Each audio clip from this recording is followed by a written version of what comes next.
Good morning, traders. Welcome to today's market review. This is Fred Razak at CM Trading. Today is February 4th, 2019, and today is Monday morning. So looking at the major economic events of the day, nothing happening today in the grander scheme of things, but there are a couple of things coming out this week, including Google has some corporate earnings for the first quarter that's coming out later today. So just be aware of that. That might be just the confirmation of what's going on in the markets. But taking a look at the greater part of the markets, Forex symbols, US dollar gains mildly versus the major pairs. Things are kind of quiet after last Friday. Looking at the Dow Jones, it's flat after the great NFP results. We had NFP last Friday. We really attacked, okay? I mean, we blew the numbers in a positive way, and the market rallied and then sold off. So something else is happening in the markets. Maybe some of the geopolitical issues in the world, what's happening in Venezuela, Cold War happening between the United States and Russia. So a lot of things, or maybe just the market is just factored in. Okay, maybe it's all just already priced in, and everything is trading at value, and so there's no impetus to push us forward higher. But we're not at the 21,000 that we were a day before Christmas. So just be aware of that.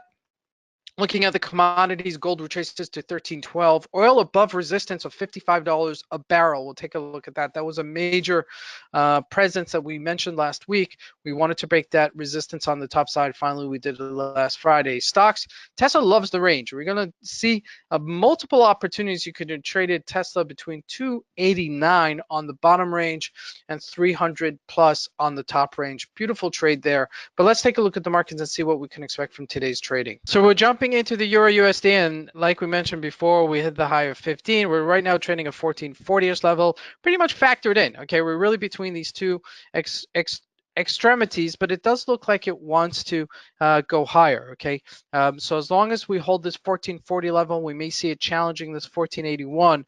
The more times we challenge the upper limit, okay, the more chances we have of breaking it, okay, especially when we start consolidating towards the top of the limit, okay, which we look like what we're doing right now.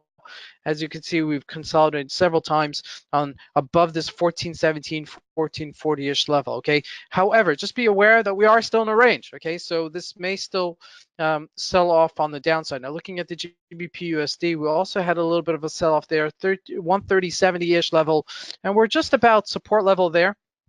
Okay, we mentioned this last week as we've hit this little bit of a snag here after this nice little trend line that continued from 125, 124-ish level and capitulated at 132. So we're right there at 130. So I think things are already factored in, okay, until there's some sort of impetus either with Brexit or a resolution to Brexit and what's going to happen moving forward. I think we're going to be trading in this range and trading flat. Now, Aussie dollar, last one, 72.318, and we hit the snag at 72.67-ish level.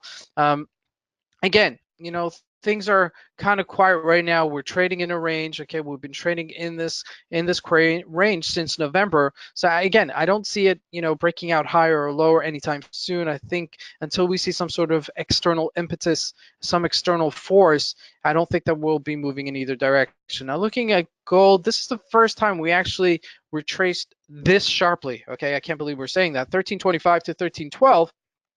And this may be a correctional move. So we're sitting there at support level at 1312, very reminiscent of 1212, okay, which we sat on a couple of times. We may even break it. Next real support level is 1300, 1296-ish level is that next level. So just be aware of that. Now, looking at oil, this was the one that we mentioned last week that finally hit above this resistance line of $54 a barrel. Right there, we finally broke it with some momentum.